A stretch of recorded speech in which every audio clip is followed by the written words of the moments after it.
So we're going to start in on Stevens, and I'm going to do it a little differently than I normally do it. I normally don't try to talk about them, about the shape of their verse before we look at the poems, but he's he's both hard, and I read him in one of these poems. He's going to talk into me what is one of the most amazing lines in literature. He said, and there I found myself more truly and more strange. We're strangers to ourselves. And I thought I understood Stevens. And then I come back to Stevens, and he's a little different than I thought. Here's Wallace Stevens, very well dressed, as you can see, very much a corporate type. And here I thought I'd preface this with a line from a poem I dearly love called Lines Written Above Tintern Abbey by Wordsworth.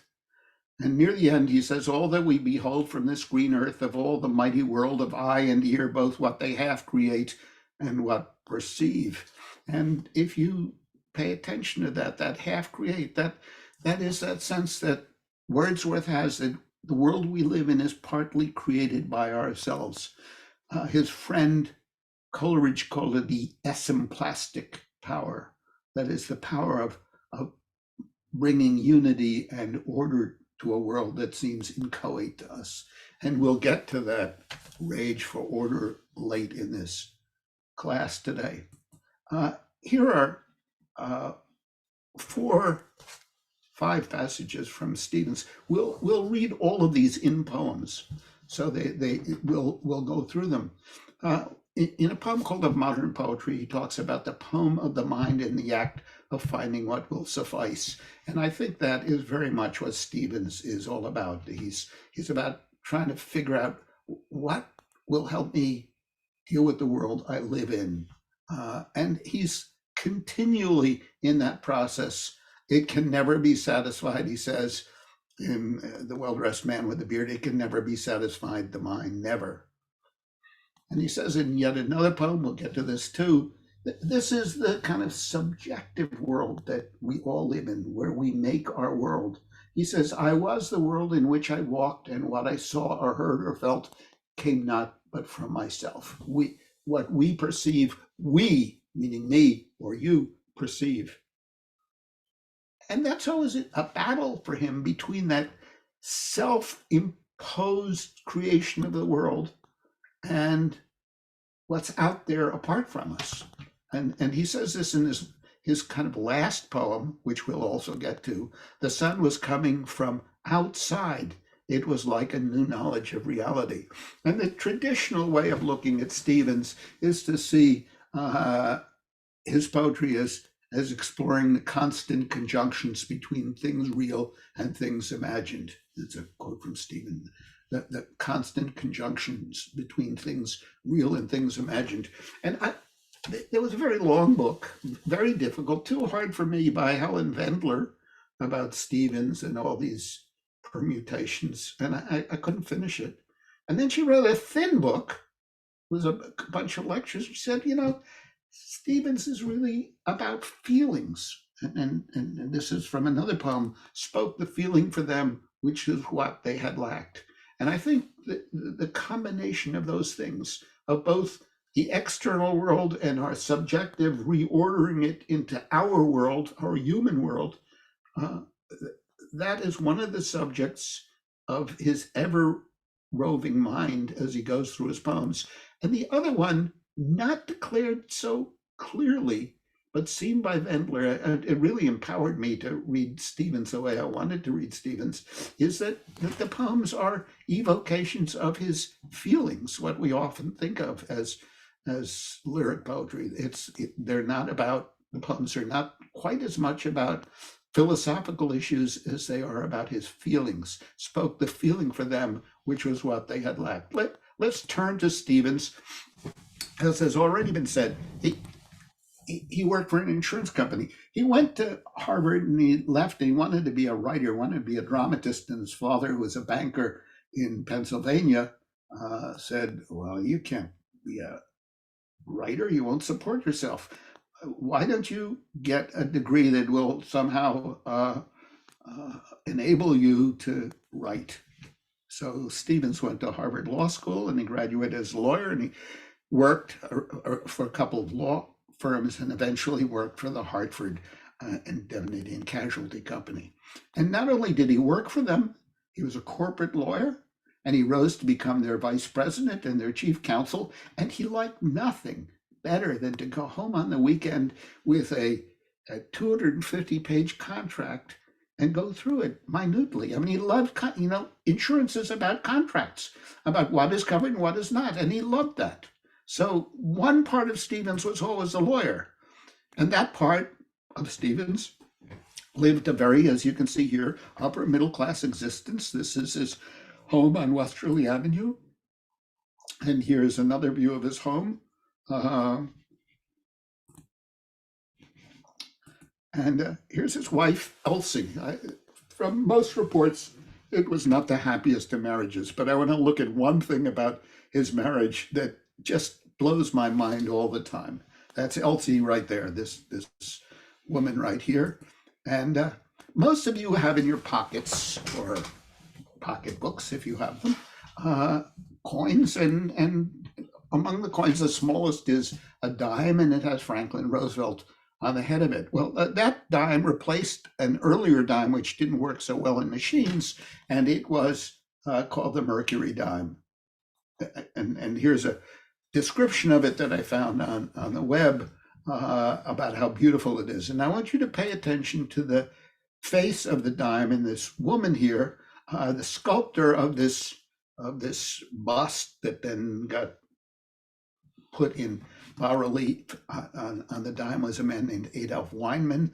And it turns out he leased an apartment to Wallace Stevens and Elsie Stevens, and he used her as his model. So when we look at the Liberty Dog, this beautiful image, the woman on that was actually Elsie Stevens, as far as we can tell. And nobody knows that. I used to work for Senator Sanders in something called the Dirksen Building, and I would go through this door right here, because the other two were mostly people going out, every single day. And there were thousands of people going through that door, and I'm sure not a one of them knew they were going through a door with Elsie Stevens on the medallion on the door. I mean, it's just amazing to me. So that has to do with nothing really, other than that we all know Elsie Stevens because we carry his wife's image around, or we did at one time, in our pocket. Here's Robert Frost and Wallace Stevens. He did know a lot of poets, but that wasn't company he hung out in particularly. And this is perhaps the most famous picture of him, taken when he won the National Book Award, or around that time. And I remember one of his colleagues was called by the New York Times. They said, what do you think of your colleague Wallace Stevens winning the National Book Award for poetry? And he said, what? Wally? Write poetry? So he kept his life very separate from his work life. And we start with this poem. This is not his best poem. And in fact, I don't really want to spend too much time with it. He's been in Key West. He spent most winters, he would go down to Key West for 2 weeks, and once got in a boxing match with Ernest Hemingway. He was unpleasant guy. And this is the last stanza. And it starts off with a very undemocratic line about a slime of men in crowds.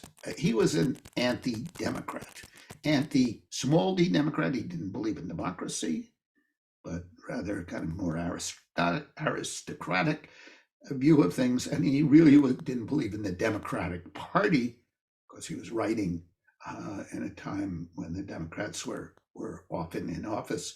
He was a staunch conservative Republican, not my type of guy. But in this, he's taking the ship back from Key West, and you notice how even if he diminishes the crowds, and even if it's going to be cold and difficult, he relishes the cold air and the return to New England. He is very much, I think, a New England poet, as you'll see further, but this seemed to me a clear indication of this voyage. He takes the voyage back home, away from the warm and comfortable and stagnant south to the life of the north. My north is leafless and lies in a wintry slime, both of men and clouds, a slime of men in crowds. The men are moving as the water moves, this darkened water cloven by sullen swells against your sides, then shoving and slithering, the darkness shattered, turbulent with foam, to be free again, to return to the violent mind that is their mind, these men, and that will bind me round, carry me, misty deck, carry me to the cold. Go on, high ship, go on, plunge on. That's here only because it shows that he's anxious, eager to get back to New England. I think the best entrance into Wallace Stevens is this poem itself. And this poem is, let me show you what's on the next page. I used to tell my students, pay attention to repeated words. They're repeated because they have a sense of importance in the poem. And in this poem, calm is about repeated 5 times, and quiet 4 times, and book 4 times, and house and reader and night and summer and world are all 3 times.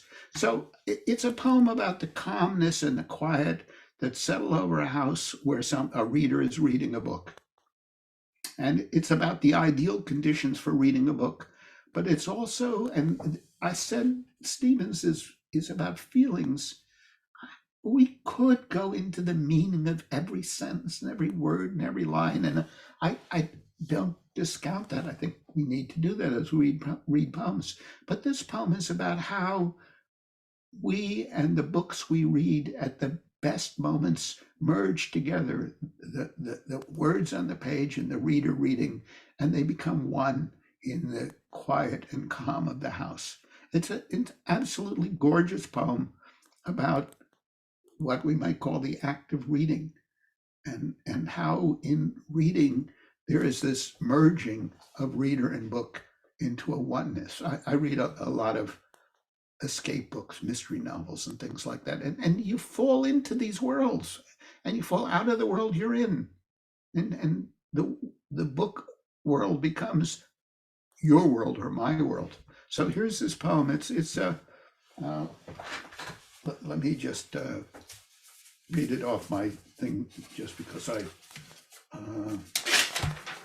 sometimes there's a black thing at the bottom and I can't see the last line. The house was quiet and the world was calm. The reader became the book, and summer night was like the conscious being of the book. The house was quiet and the world was calm. The words were spoken as if there was no book, except the reader leaned above the page, wanted to lean, wanted much, most to be the scholar to whom his book is true, to whom the summer night is like a perfection of thought. The house was quiet because it had to be.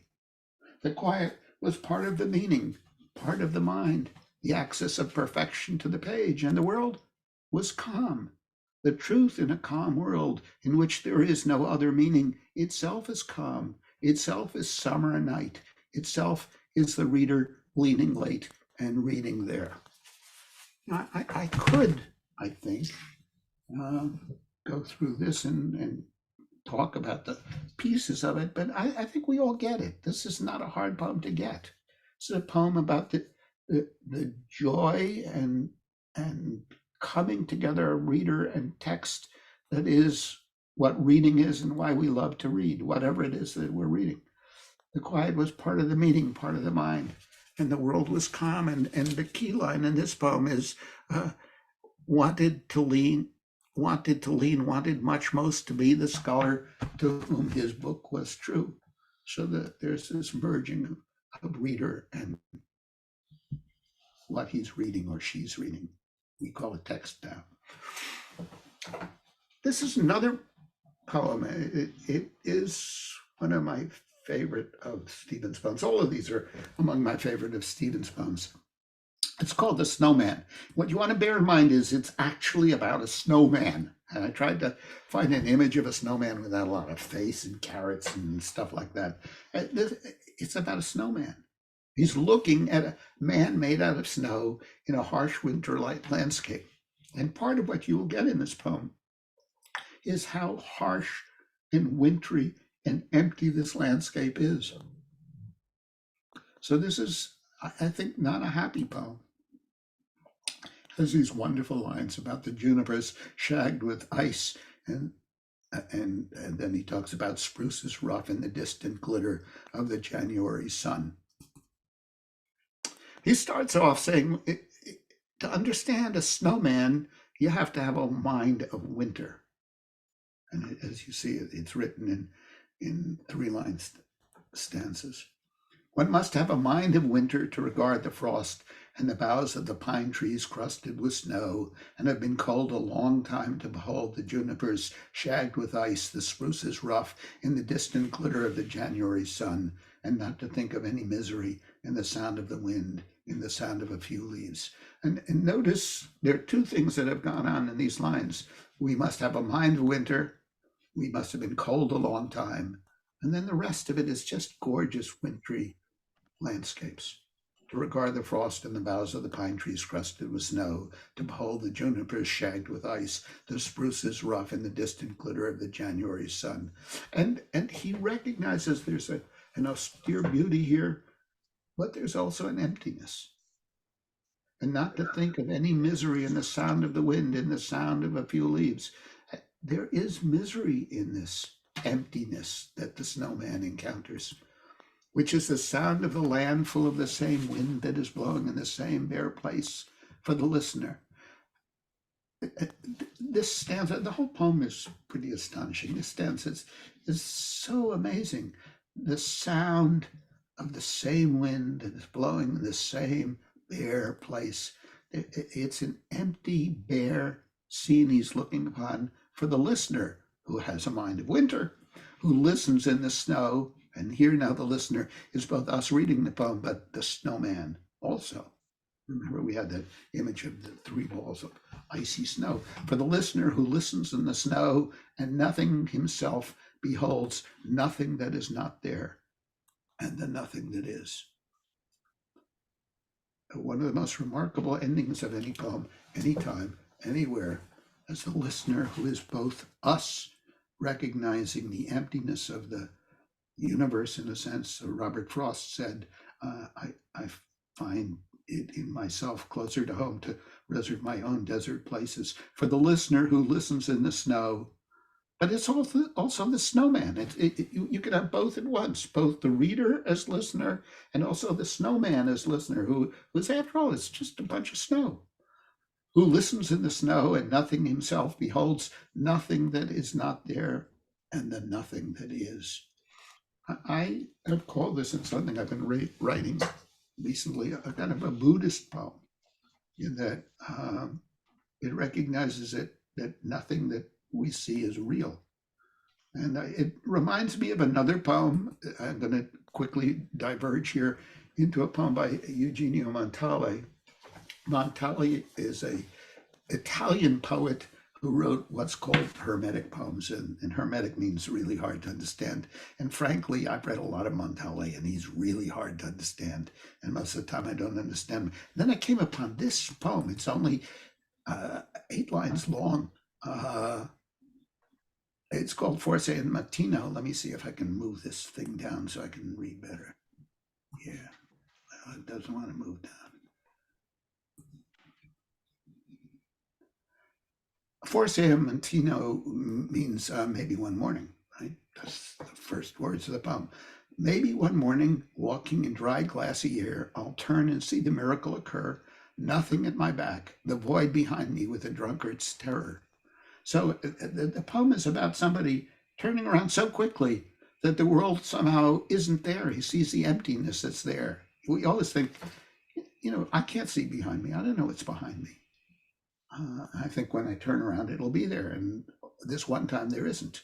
Then, so he all he sees is the void behind me with a drunkard's terror. Then, as if on a screen, trees, houses, hills will suddenly collect for the usual illusion. But it will be too late. I'll walk on silent among the men who don't look back with my secret. And the secret is the nothing that is there, that what he calls the void in English translation. And for Stevens, what this was, let me just see if I can go back. For the listener who listens in the snow and nothing himself beholds nothing that is not there and the nothing that is. So it's an amazing, a beautiful poem about the nothing that is out there. Now, I'd like to do this as a late poem of Stephen's, and it's what makes me feel that we can skip over some of the difficult things in Stephen's. I've read a lot of Stephen's, and I think about him a lot, but you don't always have to. You don't always have to skip over things. I put things in parenthesis in the poem in italics because I want us to skip over them. And the poem is, in its own fashion, not very hard. It says, it's a lovely way to start a poem. The poem must resist the intelligence almost successfully. It doesn't resist the intelligence, almost resists it, almost successfully. But in the end, we find out what's there. And what the poem is about is, he gives us an illustration. He says a brood, so brown, brood means brown. A brood figure in winter evening resists identity. The thing he carries resists the most necessitous sense, accept them then as secondary. Now, what he's doing is he's looking out at twilight, winter evening, right? So it's dark and the snow is coming down. We've all experienced this in Vermont, and you can't quite see what's out there. And the end of the poem is going to end up with something else that those of us who live in Vermont have experienced, which is you can wake up in the morning after a night-long snowfall and everything is there in great clarity. It's just there to our sight. And that's what the poem is about being confused by all these things drifting around us and then waking up to, in the final lines of this poem, to the bright obvious stands motionless in the cold. So let's look at that poem. He says the poem must resist the intelligence almost successful. We cannot see the poem on the screen. You can't. There are a couple of people who can't see the poem on the screen. Huh. Thank you. Do most of you see the poem? No. I still have Forza Latino. Yeah, we're only on Holly. Okay. Better now. No. No. Still Montale. Let me see what's going on. Oh, screen sharing is paused. We're hearing you. You've got two. I'm gonna share again. I don't know what happened. We're gonna. You're on double. Is it now okay? Yes, But yes. hear you. Yes. Man carrying thing. It's not okay. Because This is Jerry. I was in the other room. It sounds like there is an echo. Somebody has their sound on. That's okay. We're talking about whether they can see it or not. Can you see it now? Yeah. You've got the title. Just the title. Okay. And now there's the poem. Okay. poem. Perfect. Now turn your mics off and we'll go on without all the echoes. So as I said, I've italicized the sentence in the parenthesis. I should have italicized more, really, because he says the poem must resist the intelligence almost successfully. Illustration, a ruined figure in winter evening resists identity. The things he carries resist the most necessitous sense. Accept them then as secondary parts not quite perceived of the obvious whole, uncertain particles of the certain solid, the primary, free from doubt, things floating like the first 100 flakes of snow out of a storm we must endure all night, out of a storm of secondary things. And let me just find my other thing so I don't. A horror of thoughts that suddenly are real, We must endure our thoughts all night until the bright obvious stands motionless in the cold. And if we skip all that's in the middle, what we have in the poem is poems are hard to understand. They resist our intelligence almost successfully, but reading them, he says in this poem, he says reading them is like a winter storm at night or twilight. It comes down, we can't see. And then we wake up in the morning and the bright obvious stands motionless in the cold. We must endure our thoughts all night until the bright obvious stands motionless in the cold. Do you all see that strange? Not so strange. The metaphor of this poem is everything seems unclear until all of a sudden morning comes and the sun is out and it's all obvious. And all that struggling with the poem, which we have to struggle in this poem with all this italicized stuff, it disappears. So he's telling us that there's a way of reading poems which seem to resist the intelligence almost successfully, in which the poem suddenly stands revealed to us. Does that work? I don't know. We'll see. This is not a poem to illustrate that. This is a New England poem. And it's called The Man, I should say The Man Whose Pharynx Was Bad. A lot of the titles of the poems, he lived in time of experimentation and especially of surrealism. And a lot of the titles don't relate to the poems at all. And I don't think that this title relates much to the poem. It's made up of I'm just going to find it. Well, anyway, it's made up of 4 stanzas of 4 lines. And it's a very, very sad poem. I mean, this is a profoundly depressing poem, about as depressing as a poem can get. Nothing matters to him. The time of year has grown indifferent. Mildew of summer and the deepening snow are both alike in the routine, I know. He goes through routines, and it doesn't matter if it's summertime or wintertime, it's all indifferent. I am too dumbly in my being pent. And dumb here means kind of not smart, but it really means I'm a poet and I'm dumb, as in deaf and dumb. I can't say anything. And he says, nothing's going on. I mean, this is probably a fall poem. The wind attendant on the solstices blows on the shutters of the metropoles. So all he can hear are bam, bam, bam of the shutters banging, stirring no poet in his sleep, no poet too dumbly in my being pent, stirring no poet in his sleep and tells the grand ideas of the villages. The only sound is not of easy wind and downy flake like in frost. The only sound is bong, bong as the wind kind of blows the bells. So all he hears is shutters clattering and bells ringing. And then this line is a marvelous assessment of his own condition, the malady of the quotidian. Let's stop for a moment. Fancy words, malady, quotidian. Translated into simpler English is the sickness of the everyday. I'm just tired of going through everyday life. The malady of the quotidian.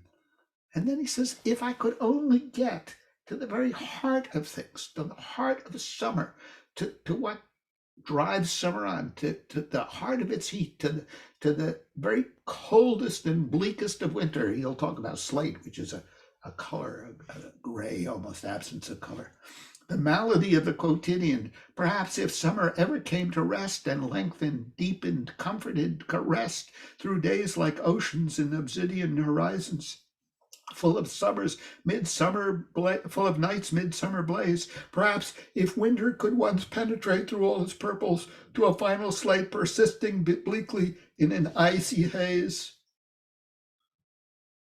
If we could only get through summer to the heart of summer, if we could only get through winter to the heart of winter, but I'm stuck with the everyday. And every day is like every other day, the malady of the quotidian. One might, if we could get through to the heart of winter, to what really makes winter tick, to the heart of summer, one might in turn become less diffident out of such mildew, plucking neater mold and spouting new orations of the cold. Remember, he's the guy who's too dumbly in his being pent. He might actually be able to speak now. One might, but time will not relent. Time goes onward.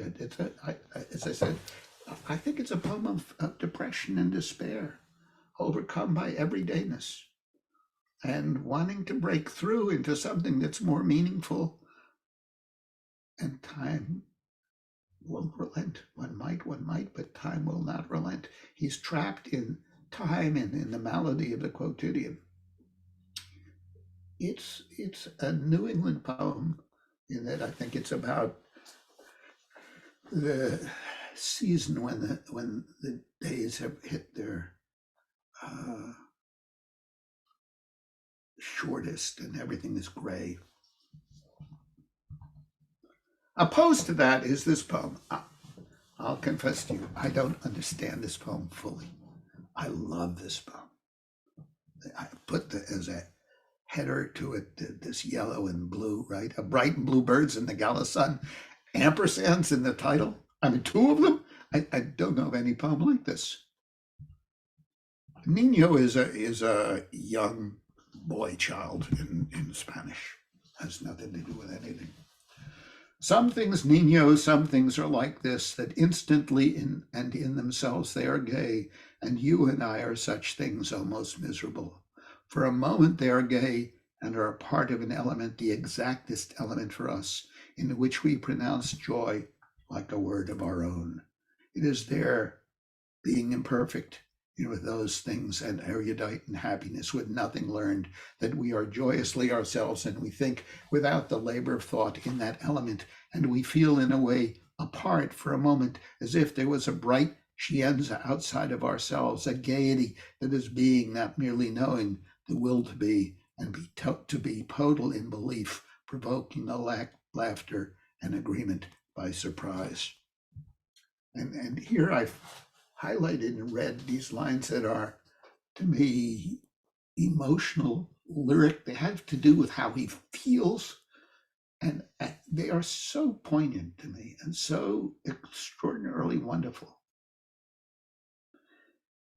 Who wouldn't want to live in a world in which we pronounce joy like a word of our own?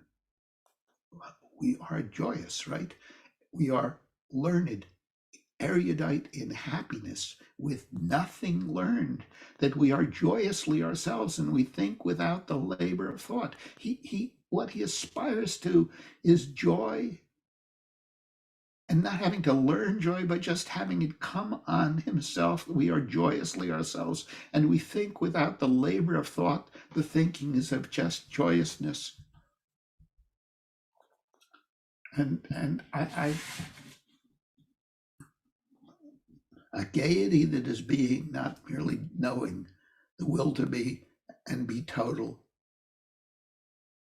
in belief, provoking a laughter and agreement by surprise. I'm not sure about that last line. I think we're going to come upon it at the end of modern poetry of what he means by that. Those moments of joy without the labor of thought, a gaiety that is being, not merely knowing, not just to know joy, but to be joyful.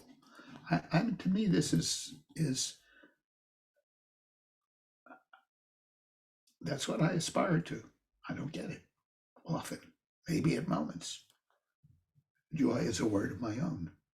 I'm erudite in happiness. I don't have to learn it. I can just be happy to be me. We are joyously ourselves. And we don't have to think about things. It just comes to us. We are joyously ourselves, and we think without the labor of thought, a gaiety that is being, not merely knowing. So we can lay this poem against the previous one, in which he says, one might, but time will not relent, of being trapped in the malady of the quotidian. And this is also about, there are tough times, but it holds out the possibility that we can pronounce joy like a word of our own. I think they pair together. This poem is reflexive. That is it is about itself. What is a modern poem? He has a couple of poems like this. He has another one, but this is the best of them. And I thought I'd define for you what suffice means. It means to be enough or adequate, because that's the first line. The first line of the poem is the poem of the mind in the act of finding what will suffice, right? What's enough? What's adequate? We keep searching for what we can live with and on to go on. And then he says, of previous eras, it has not always had to find. The scene was set, it repeated what was in the script. Then the theater was changed to something else. Its past was a souvenir. So he's thinking both of early drama in which there were scripts and people acted out the scripts, and there were scenes. It's thinking of Shakespeare maybe, and there's a stage. But that's in the past. We now live in a present when we make up things as we go along. It has to be living to learn the speech of the place. So the modern poem has to speak our language. And it's interesting he says this. I mean, I think he recognizes it and he knows it. I think it will be William Carlos Williams of all his contemporaries who will most understand that the speech of our time is the speech in which poems must be written. It has to be living to learn the speech of the place. It has to face the men of the time and to meet the women of the time. It has to think about war and it has to find what will suffice. It has to construct a new stage. Remember, throughout the script, throughout the scenes, throughout the stage itself. And the central metaphor of this poem is the poem is like an actor on a stage, and the actor will turn into a musician who'll strum on a guitar. So we're going to go through a bit of a transition from actor to musician. It has to construct a new stage. It has to be on that stage and, like an insatiable actor, slowly and with meditation, speak words that in the ear, in the delicatest ear of the mind, repeat exactly that which it wants to hear. So the poem has to tell us what we want to hear, which is what's enough to go on with. What will suffice. Remember, that was the beginning of the poem of the mind in the act of finding what will suffice.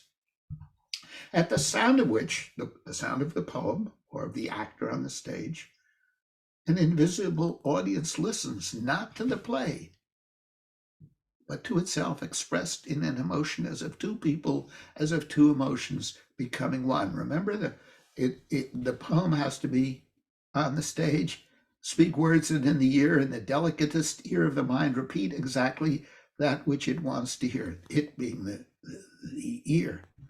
So the poem tells us what we need to hear, and we recognize ourselves in the voice of the poem. I quoted Whitman to you before. My favorite line from Whitman, he says, "I do not say these things for $1 to fill up the time while I wait for a boat.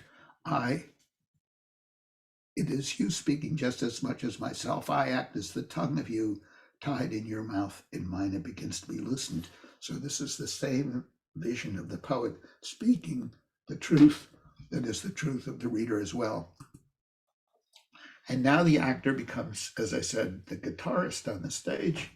Shortly after this, he wrote a long poem called The Man with the Blue Guitar.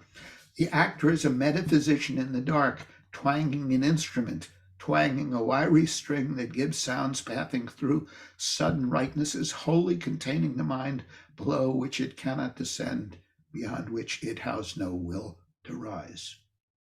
So the music is so right to us as we hear it that we don't want to descend deeper to where language can't go. Emily Dickinson found that you couldn't go that deep and finish knowing then, she says in one of her poems. And it can't go to the transcendent, which is God's turf.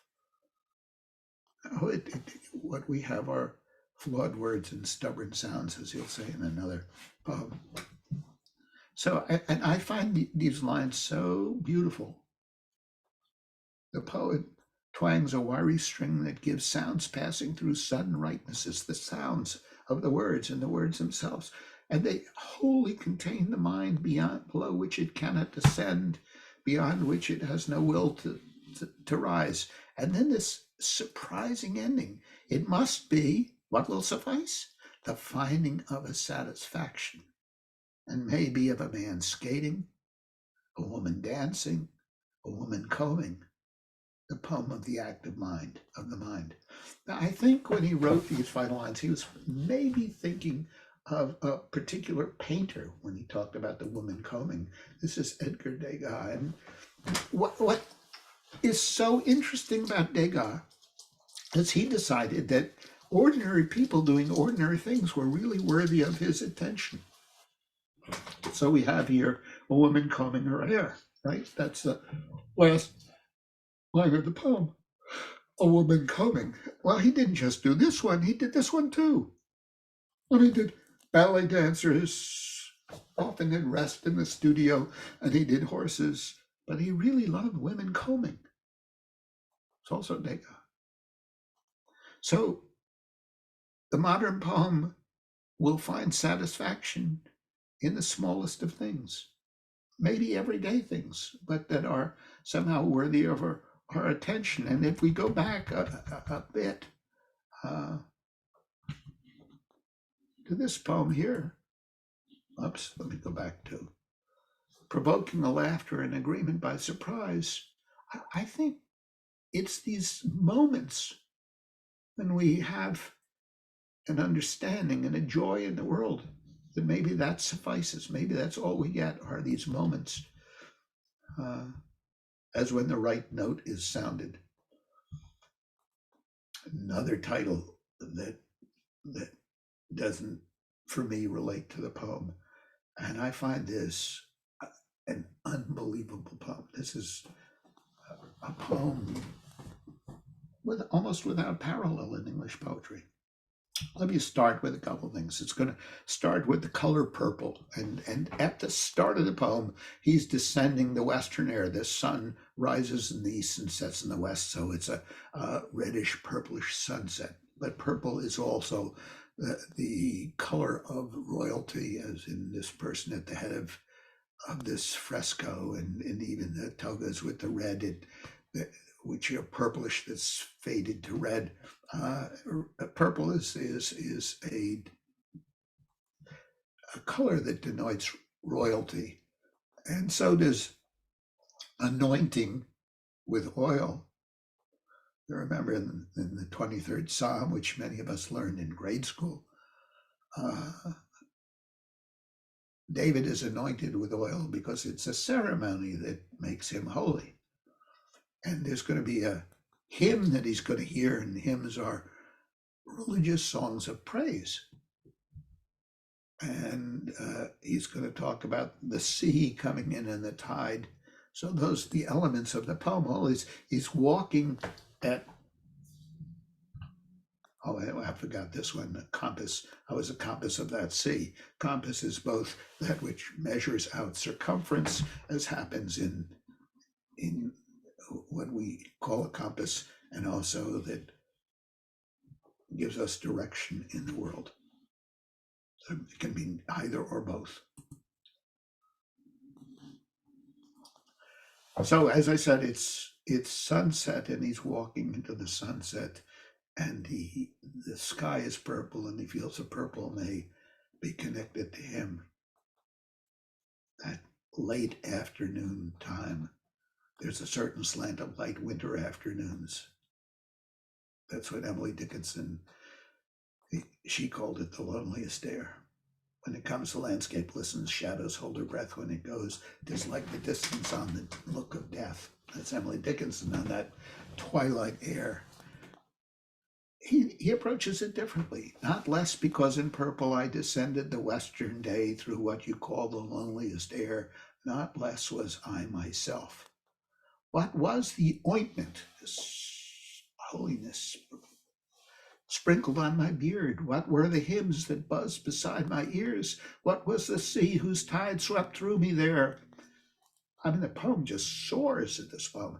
Out of my mind the golden ointment rained, and my ears maying the blowing hymns they heard. I was myself the compass of that sea. I was the world in which I walked, and what I saw or heard or felt came not but from myself.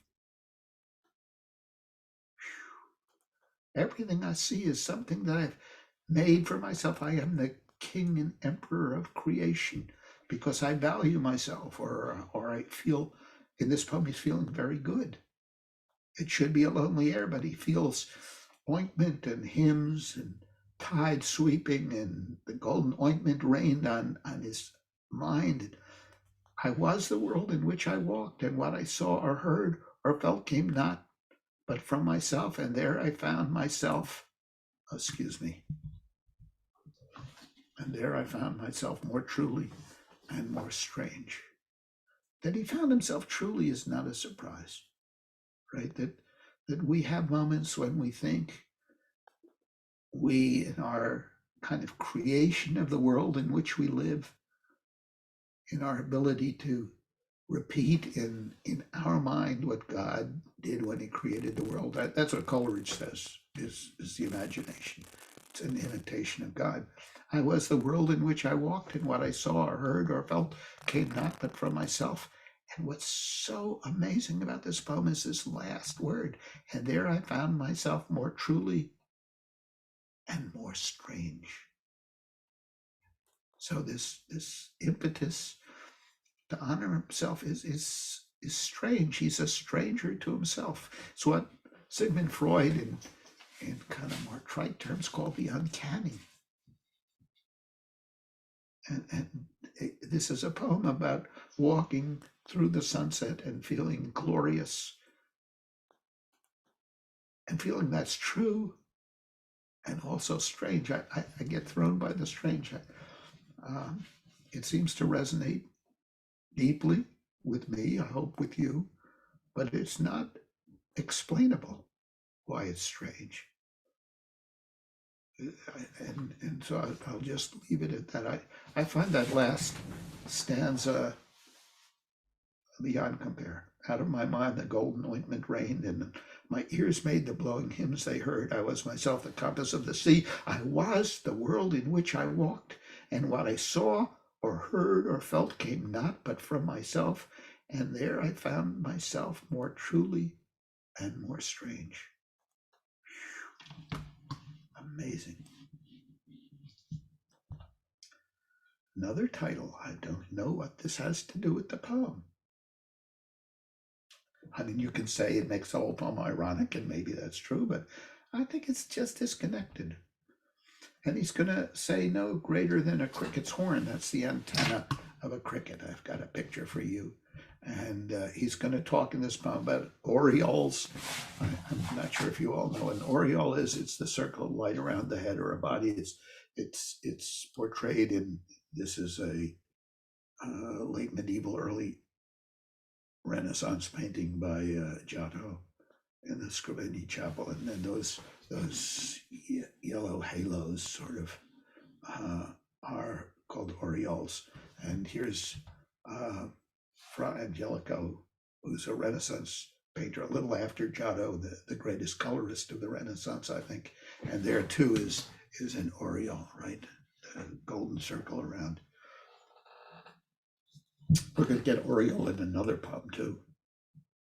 And the whole poem is summarized in the first line. This is a poem of affirmation, even in the face of negation. Big words. Here he uses less big words than me. After the final no, there comes a yes. It's always yes. No does not end the story because there's always a yes.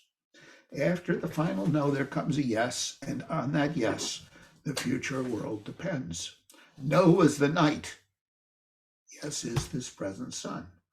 If the rejected things, all the things that we negate, if the rejected things, the things denied, slid over the western cataract, yet one only, one thing that was firm, even no greater than a cricket's horn, no more than a thought to be rehearsed all day, a speech of the self that must sustain itself on speech, one thing remaining infallible would be enough.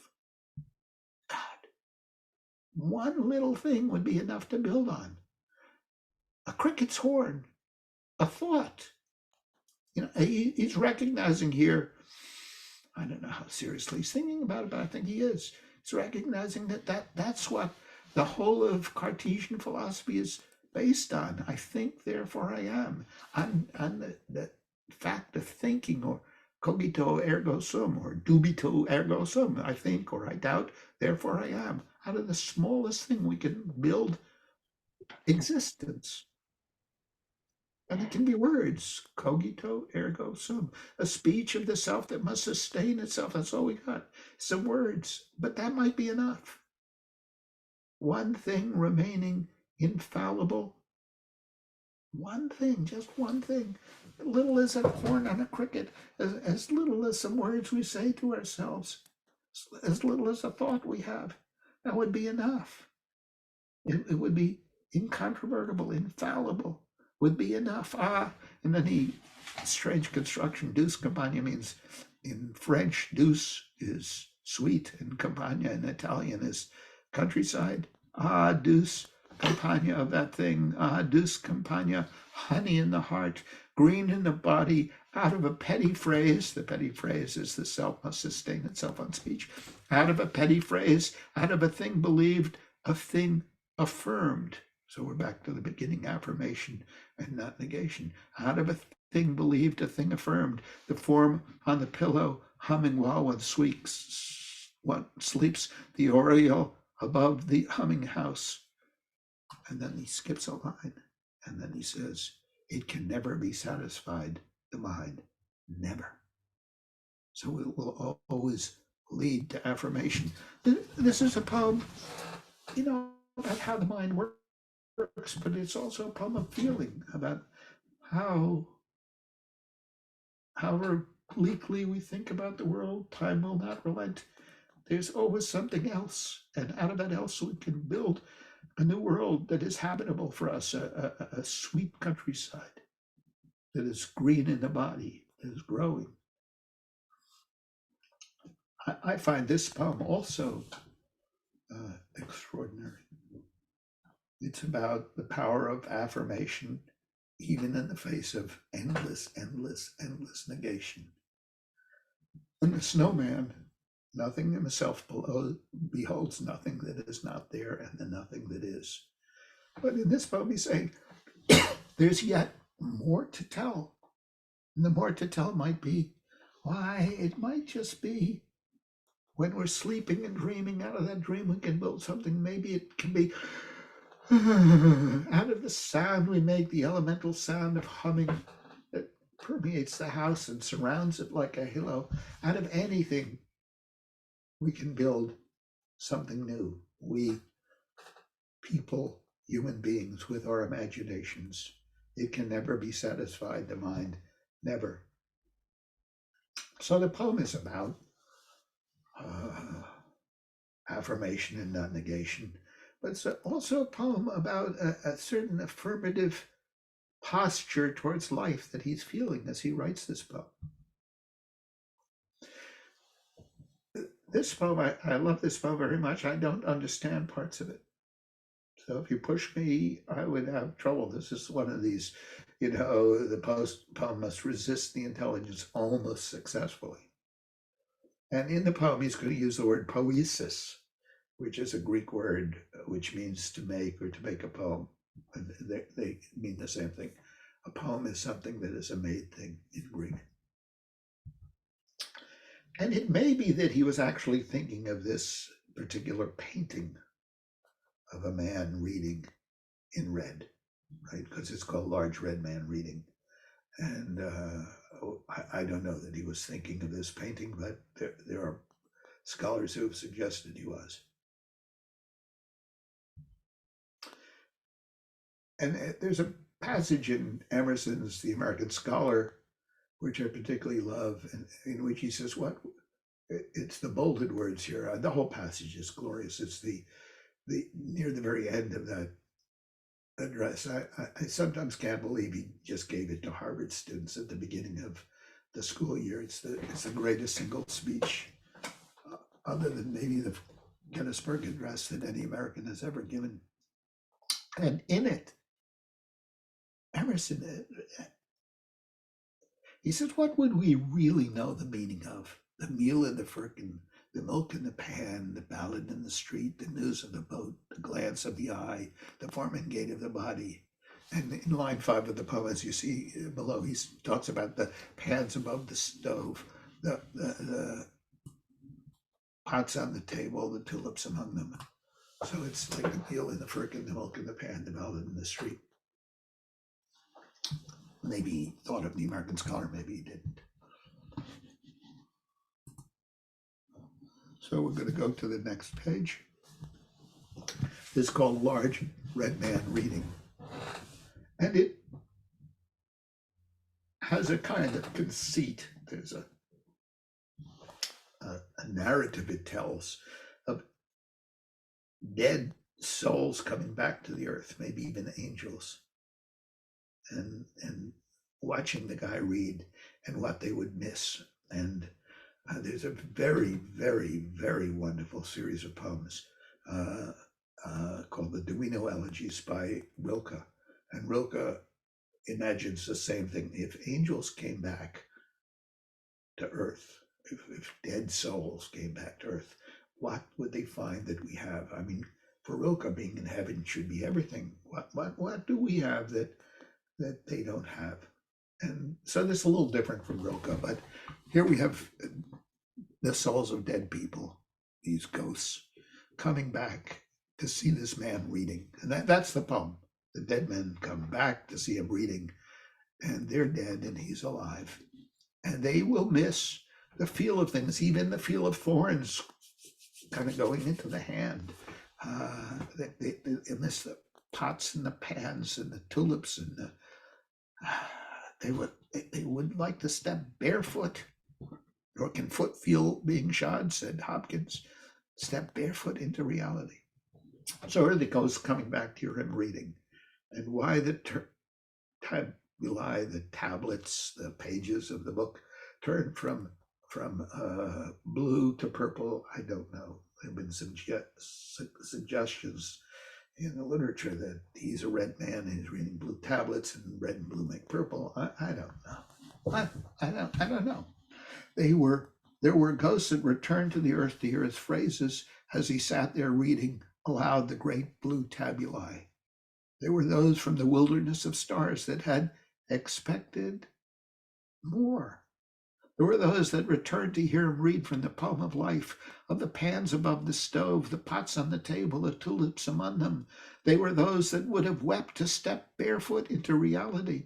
They would have wept and been happy, have shivered in the frost and cried out to feel it again, have run fingers over leaves and against the most cold thorn, have seized on what was ugly and laughed as he sat there reading from out of the purple tabulae the outlines of being and its expressing, the syllables of its law, poesis, the literal characters of Attic lines, which in those ears and in those spended hearts took on color, took on shape and the size of things as they are, and spoke the feeling for them, which was what they had lacked. And I use this at the beginning of this discussion because I think there's always in Stevens a feeling for things that those who don't live in this, our world, not only don't live with the objects and their colors and their tactile sense, but they also don't have the feeling for real things in the quote unquote real world. And I think his poems are always in search of that feeling for them, which is what they had lacked.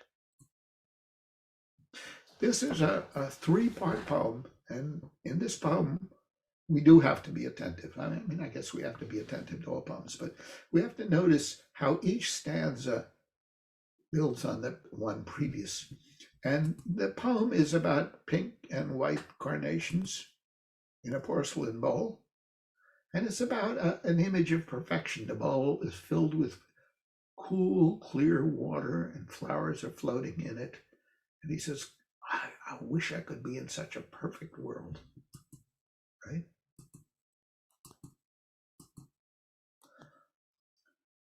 So here's stanza 1, and I've highlighted the one discordant phrase in here.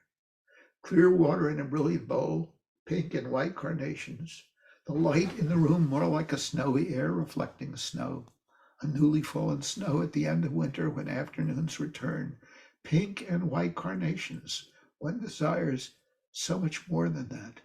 The day itself is simplified, a bowl of white, cold, a cold porcelain, low and round with nothing more than the carnations there. I think that's the world that we dream of, a world of cold, clear, pastel, colory perfection. It's the world of flowers floating in water in white porcelain, and everything is clear and cold and round, and nothing more than the carnations there. And I've highlighted, because we don't have quite as much time as we might if we tried to search for it, the line that's discordant. One desires so much more than that. The desire, which I bolded here, is what will run through this poem. So in the first stanza, everything is perfection, except desire runs counter that. We want more than perfection. Here's the second stanza.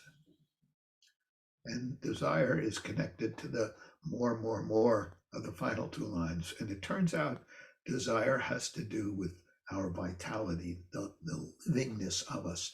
Those are dead flowers floating in that bowl. I mean, they're beautiful, but they're cut off from their plants.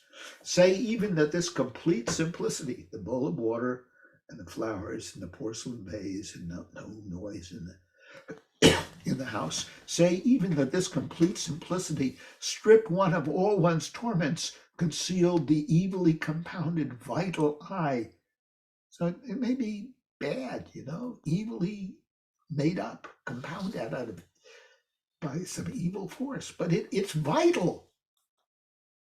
And it has a kind of a warmth and a passion of desire and wanting more, and made it fresh in a world of light, a world of clear water, brilliant edged. Still, one would want more, one would need more than a world of white and snowy scents. So you see where we were in stanza 1, this beautiful bowl, one desires more.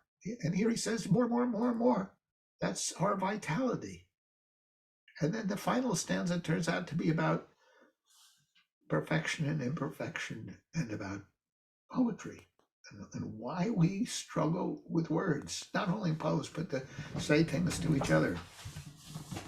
There would still remain the never-resting mind, so that one would want to escape, come back to what had been so long composed. But stop there for a minute. Come back to the world that we have shaped for ourselves, composed. And then he says an amazing line. It is a long poem called Sunday Morning, and in it he says, in that death is the mother of beauty, but what he really means is the imperfect is our paradise.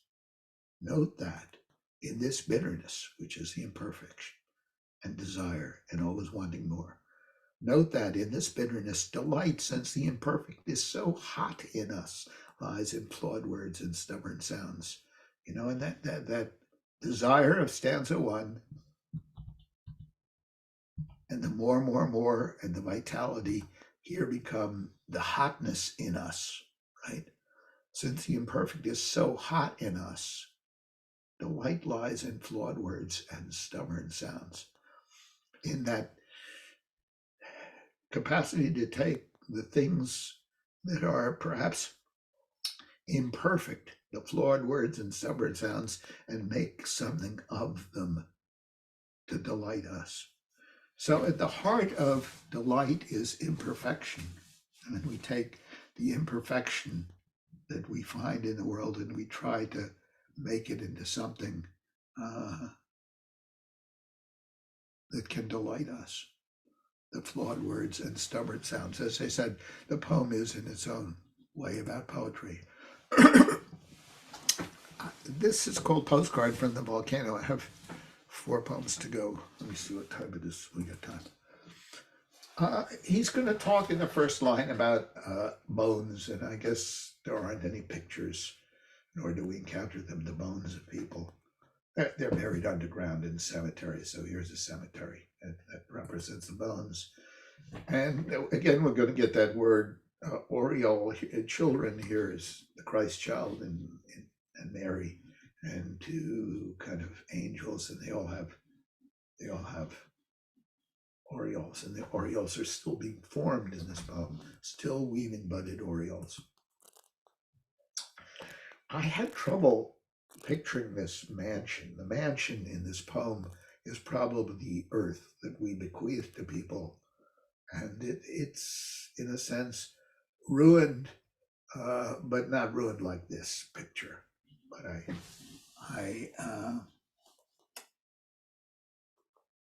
that's what people inherit. And I had trouble with a mansion that's smeared with the gold of the opulent sun. I couldn't find a picture of that either. So here's a house with the gold of the opulent sun. Children, so here kids are wandering on the hillside and they say, oh, who was here before? This is about all of us. I'm assuming everybody in this course is over 30, and some of you are over 70. Children picking up our bones will never know that these were once as quick as foxes on the hill, and that in autumn when the grapes made sharp air sharper by their smell, these had a being breathing frost. When I taught this course, I taught this in courses. I used to tell my students, we have trouble imagining the people before us. I mean, the idea that our grandparents actually would fuck, I mean, not make love, but get in those positions, why, it was unthinkable. So these children can't conceive of the lives of the people who preceded them, who are the us of the poem. Our bones, right? Children picking up our bones will never know that these were once as quick as foxes on the hill. The bones we cavorted around, and that in autumn, when the grapes made sharp air sharper by their smell, these had a being breathing frost, that we too went through the frost. And least, this is the children, will guess that with our bones we left much more, left what still is the look of things, left what we felt at what we saw. How we feel about things, what we think of things, becomes part of what they inherit and becomes part of what they think those things are. Our being in the world gets passed on to later people by our having brought them into a kind of human realm. The spring clouds blow above the shuttered mansion house beyond our gate, and the windy sky cries out illiterate despair. I've already said I think the mansion house is maybe the world in which we lived. We knew for long the mansion's look, and what we said of it became a part of what it is. So the descriptions that we give of the world get passed down to children who don't know when they use the words that we bequeath to them, the literal language that we taught them. They don't know that they're using our words and our attitudes and our emotions, that they have become part of what they are. Children still weaving budded aureoles will speak our speech and never know. Here's the amazing thing about language. We all learned language from our parents. We all learned it from their parents. It survives, even as people die. And the language that we speak, the English, in the case of most of us, that we speak is inflected by the people who spoke it before us. Even if we don't recognize them, even if we think the words are our very own. So those children will say of the mansion that it seems as if he that lived there left behind a spirit storming blank walls. There's nothing left. There's just a spirit storming in walls that have no residue. A dirty house in a gutted world, a tatter of shadows peaked to white, smeared with the gold of the opulent sun. And I'm not quite so sure what the imagery is leading towards at the end here. The spirit storming in blank walls, a dirty house in a gutted world, a tatter of shadows peaked to white. But I do know that world, that mansion house that we have bequeathed to our children, Still weaving budded orioles who will speak our speech and never know that world is smeared with the gold of the opulent sun. That somehow there's something glorious about this world that we have handed down, not just because we handed it down, but because the world is glorious and they have our words to speak of it with. Now, this is a longer poem. We got 3 poems to go. And in this poem, he's walking around. I should have mentioned earlier, he had this very strange way of composing poems. Not all his poems, but many of his poems. He was an insurance executive, and he would go out for lunch, and he'd carry a wire recorder, which I guess is an early antecedent of a tape recorder. And he'd think out a poem in his head, and then he'd dictate it to his recorder, go back to the office, give the recorder to his secretary, who's a high-up executive, say, type this out. She'd type it out. He'd have the draft of a poem. He'd take it home on the weekends. He'd work on it, and then he'd publish it. I mean, these are mostly walking around poems. And the idea that he made them up in his head as he was walking, it's like Milton, thinking all day and dictating to his daughters at night what he had composed of Paradise Lost, the next section, is pretty astonishing. Most of us think of people sitting down to write a poem. He's walking around thinking out these poems. So here's Key West. As I told you, he went to Key West in the winter to get a bit of warmth. And there are a number of characters in this poem. One is the ocean. There's the ocean, and he sees the waves breaking. And he'll say at one point, like a body, holy body fluttering its empty sleeps. He's thinking of the fact that when the waves break, they're like empty sleeps, right? You can see the empty sleeve there. And he's also, so what do we have? He and his friend are walking on the beach. His friend is named Raul Fernandez. He'll be named in the poem. And they hear the sound of the waves run up on the high strand and go ba-choom, ba-choom, ba-choom, ba-choom. That's the waves breaking. And here is, he may have had this in mind, I don't know. It was a distant northern sea, according to Arnold. But Arnold in Dover Beach describes maybe better than anybody has the sound of waves on the shore. Listen, you can hear the grating roar of pebbles which the waves draw back and fling at their return up the high strand. You can hear the waves here begin and cease, and then again begin with tremulous cadence slow and bring the eternal note of sadness in. Scrap that sadness. He's not going to hear that in the sea. He's just going to hear the sound of the waves. So you have Wallace Stevens and his friend over here, and you have the waves breaking over here, and then far over here is a woman singing a song about the sea, which he hears as he's walking along. So he's hearing the sound of the waves, and he's hearing the song of the woman, and he and his friend are talking. That's the donné, the givenness of the poem. And that's all there is. Later, he's going to see lights as well. See. So this is the idea of order at Key West. She sang beyond the genius of the sea. The water never formed a mind or voice. Ba-choom, ba-choom, ba-choom, as the waves come in and go out. Like a body, holy body, fluttering its empty sleeves. And yet its mimic motion made constant cry, caused constantly a cry that was not ours, although we understood inhuman of the veritable ocean. You remember when Frost said, when had to be versed in country things not to believe the Phoebes wept? It's the same vision here. There's an external natural world out there, and it has nothing to do with us. It is inhuman of the veritable ocean. And it's there. It doesn't stand for something else. It's just there. The sea was not a mask. No more was she. The song and water were not medleyed sound, even if what she sang was what she heard, since what she sang was uttered word by word. It may be that in all her phrases stirred the grinding water and the gasping wind, but it was she and not the sea we heard. Okay? So there's the sound of the sea, and there's this woman singing, and she's singing words, and she may be singing about the sea, and in all her phrases stirred the grinding water and the gasping wind, but it was she and not the sea we heard. So we'll go to the next page. If we can go down. Pardon me.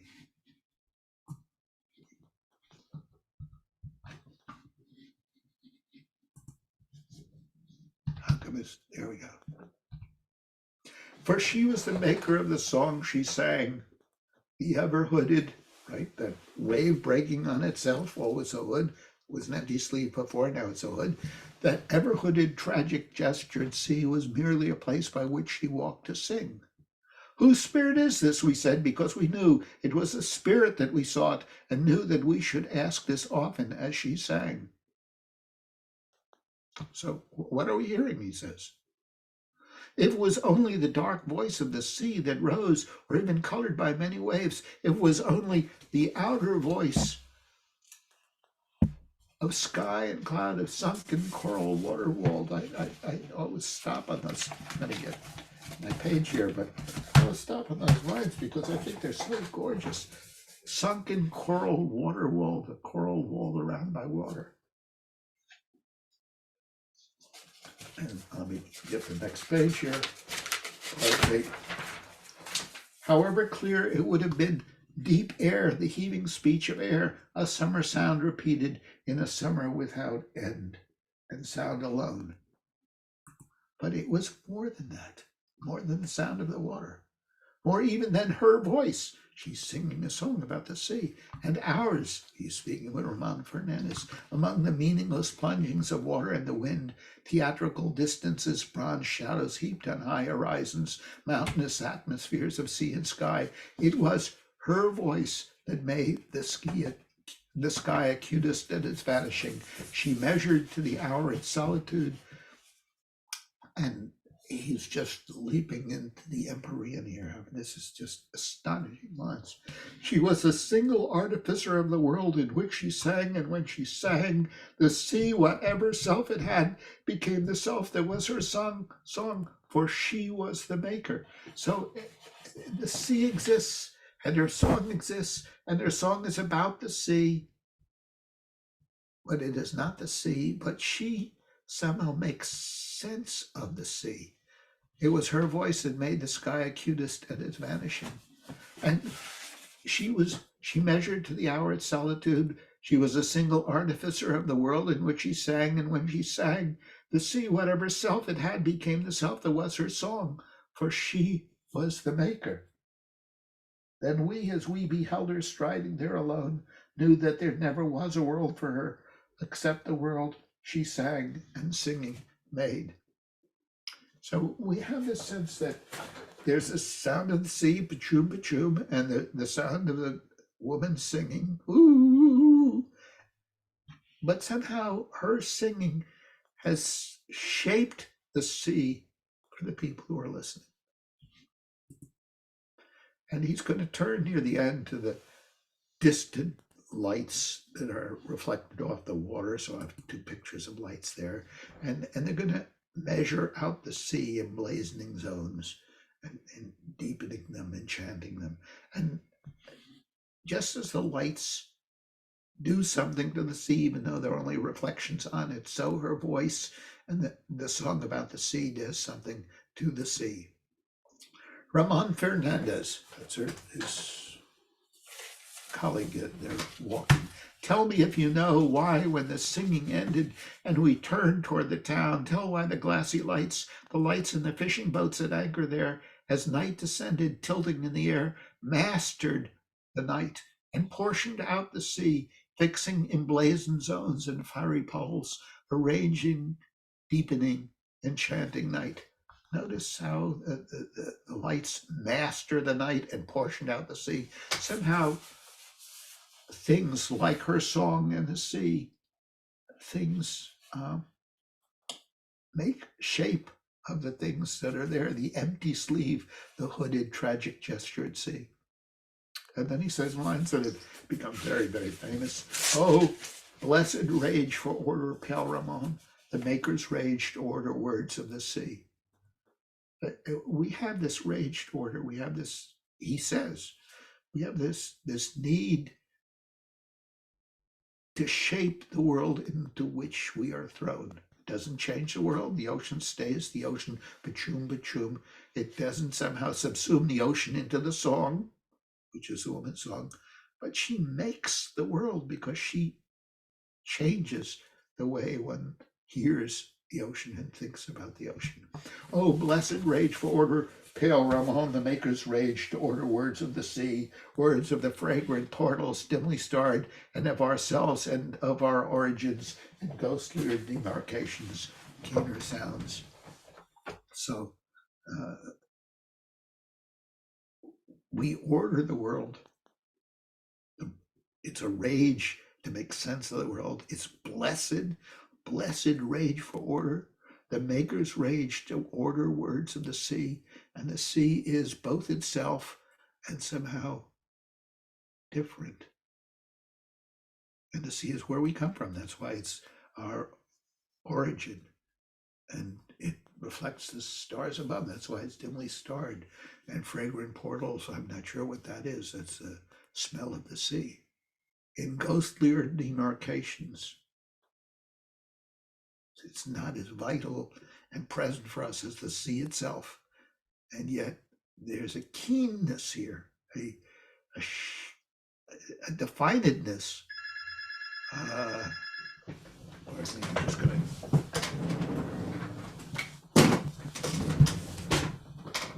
definedness that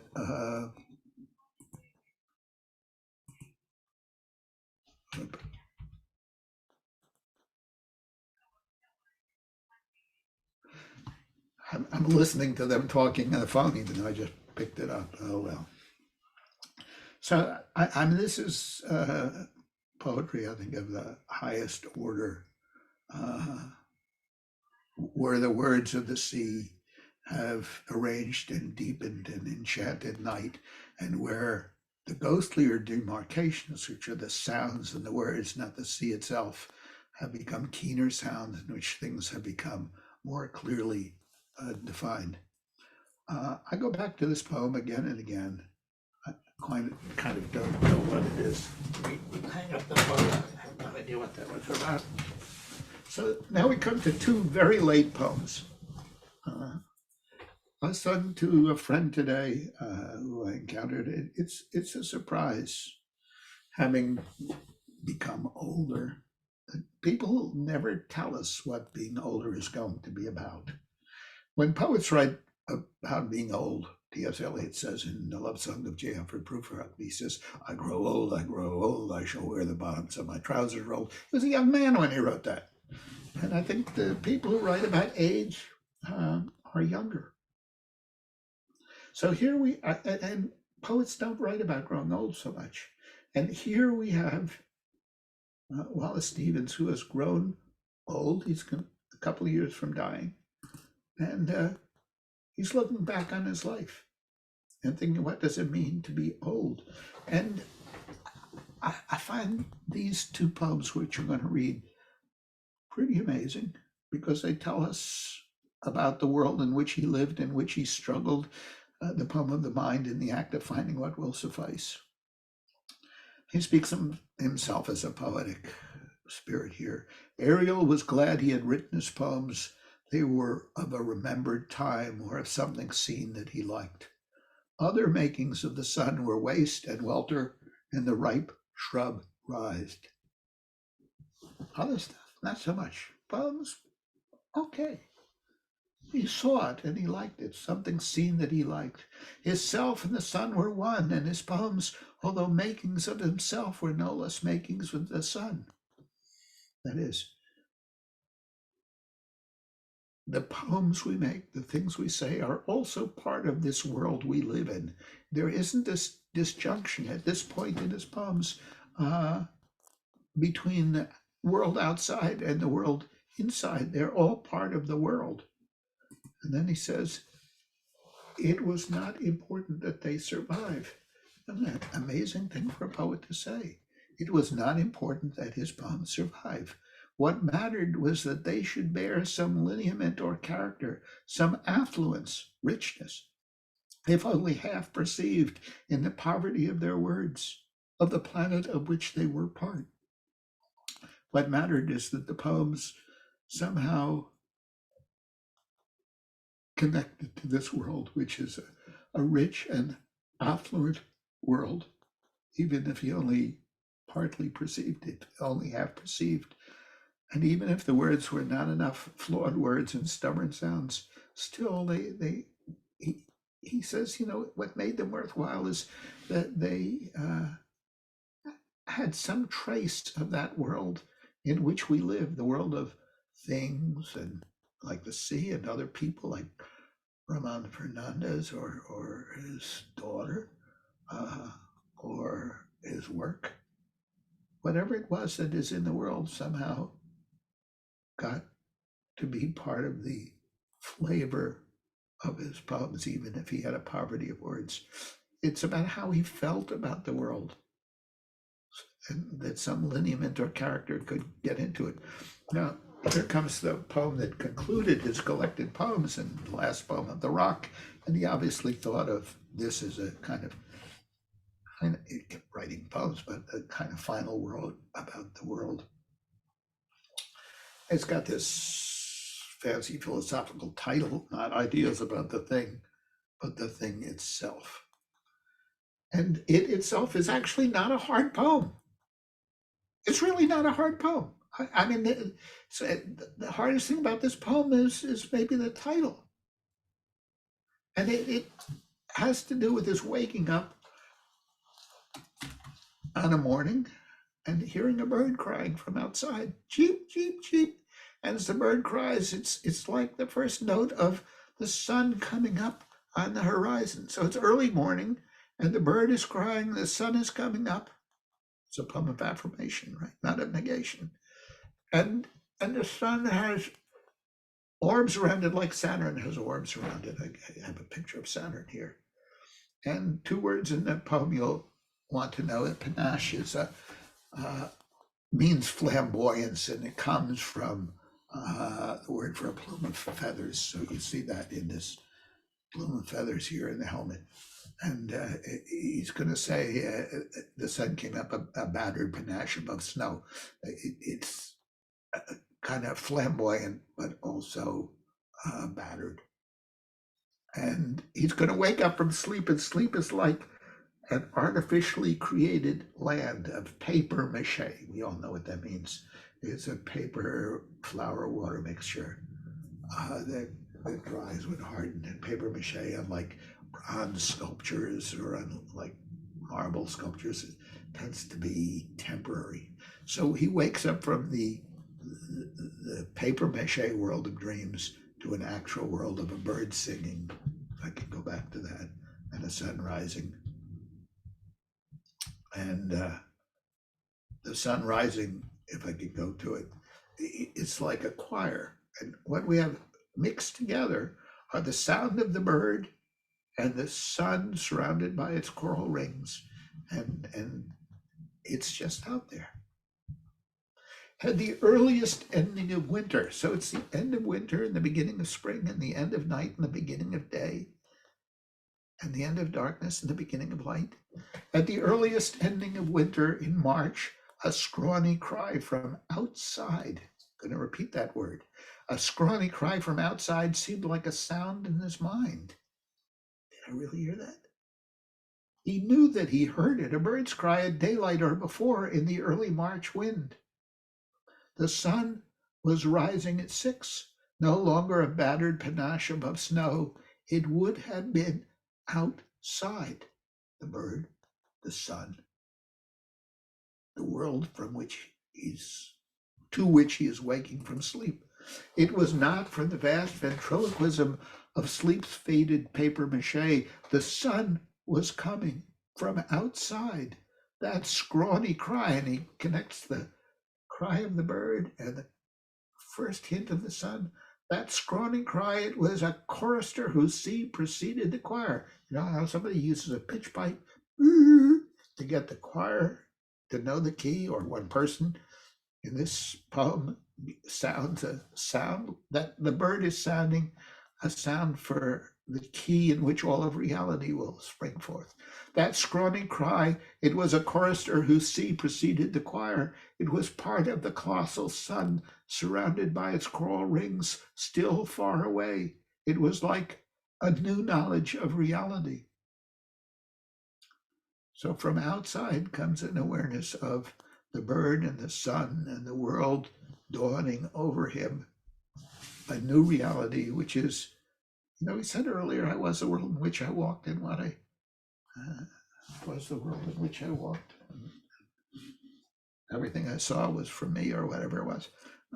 Here, the world is coming from outside, and the world for him is just there in its gloriousness of the sunrise, of the bird's first cry, of day dawning. The very last line of Thoreau's Walden is, there is yet more day to dawn. The sun is but a morning star. And the end of Huck Finn, it's all about new beginnings, right? The end of Huck Finn, Huck says, I think I'm going to light out for the territories. Can't stand civilization. Been there already, right? I mean, he's going to go out into the world, and here is the new beginning for Stevens. Old, and yet day is dawning. After the no, there comes a final yes, and on that yes, the future world depends. Here is the world appearing to him from outside, not just in his own mind. From outside, the world is appearing in all its splendor. So I'll finish with this. There is, in Stevens, there's people who read a lot of Stevens can get caught up in the philosophical, the relations between the self and its imaginings and the world that is out there, and what the relations are. And he's always searching, as it can never be satisfied, the mind never. He's always looking for new permutations. But in the end, the world that he encounters is a world, as we saw in the poem about the idea of order at Key West. It's a world that is ordered by human minds, so that the things are made more keen. That's the word in that. Delight, since the imperfect is so hot in us, lies in flawed words and stubborn sounds. We use the things of our world to show the words of our world, the tools of our brains and our imagination to show the glorious reality of which we are a part, as he said in that second to last poem we read. So that's it on Wallace Stevens. For the next time, we're going to do Elizabeth Bishop. I'll send the poems out shortly. She is much more than Stevens. Quite connects her to Emily Dickinson, an unbelievably careful observer of the world in which she lives and moves. So I'll see you next week, and thanks for coming.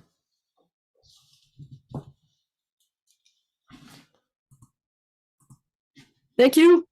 Thank you very much.